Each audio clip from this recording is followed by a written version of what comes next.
নমস্কার, আমি অশোক কুমার দাস।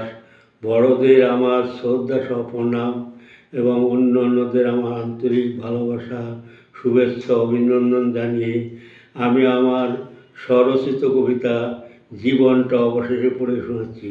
কবিতাটি প্রত্যয় সাহিত্য পত্রিকা শারদীয় সংখ্যা 1431 হতে প্রকাশিত। কবিতাটির নাম জীবনটা অবশেষে।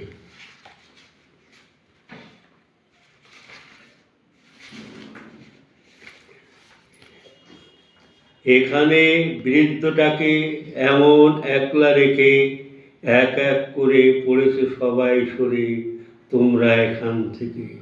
ওই জোয়ারের মতো দুরন্ত যৌবন সবার জীবনে এসে ভাটার মতন ফেলে চলে যায় সে নিমেষে।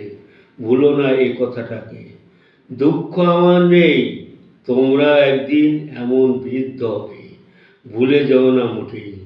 হয়তো সেদিন আর পাবে না দেখা আমার, পথের ধুলায় মিশে যাবে হায় জীবনটা অবশেষে। নমস্কার।